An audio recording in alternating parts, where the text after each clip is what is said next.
In the shadowy world of modern warfare, battles are not just fought on battlefields, but in the hearts and minds of people. By 2020, a new kind of warfare had taken shape, one that did not require tanks or missiles, but manipulation, deception, and control over the digital space.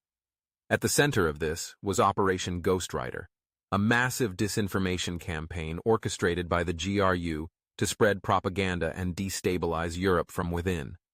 The operation had been in motion for years, targeting NATO countries in Eastern Europe, Lithuania, Latvia, Poland, and Germany. The GRU's strategy was simple: create chaos, erode trust in governments, and fuel social divisions.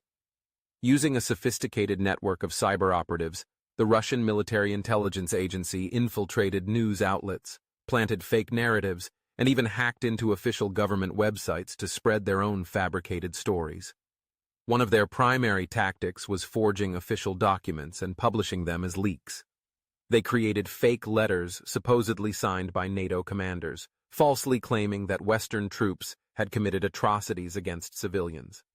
In Poland, they circulated forged documents alleging that the country was preparing to attack Belarus, an outright lie designed to heighten tensions between neighbors. In the Baltic states, they pushed fake news that NATO was planning to deploy nuclear weapons, aiming to create fear and anti-Western sentiment among local populations. But the GRU didn't just rely on fake documents.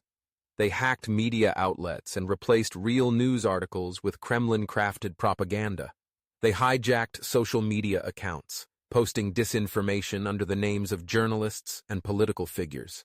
In one instance, they targeted Lithuanian lawmakers, forging letters that falsely accused them of corruption.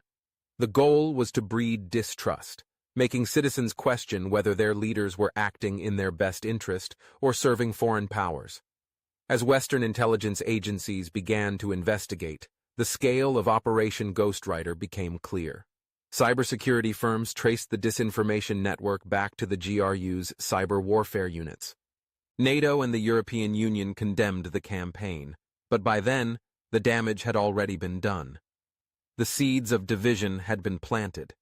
Despite mounting evidence, Moscow denied any involvement. Russian officials dismissed the accusations as baseless, accusing the West of spreading its own propaganda. But behind closed doors, the GRU continued refining its tactics, preparing for the next phase of hybrid warfare. The world had seen how elections could be manipulated, how governments could be destabilized, and how truth itself could be turned into a weapon. Operation Ghostwriter was not just about influencing public opinion. It was about shaping the geopolitical landscape, one fake story at a time.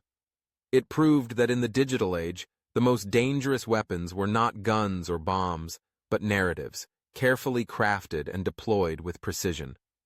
And as the GRU continued its silent war, one thing became certain: the battlefield of information was only growing larger, and the truth was becoming just another casualty.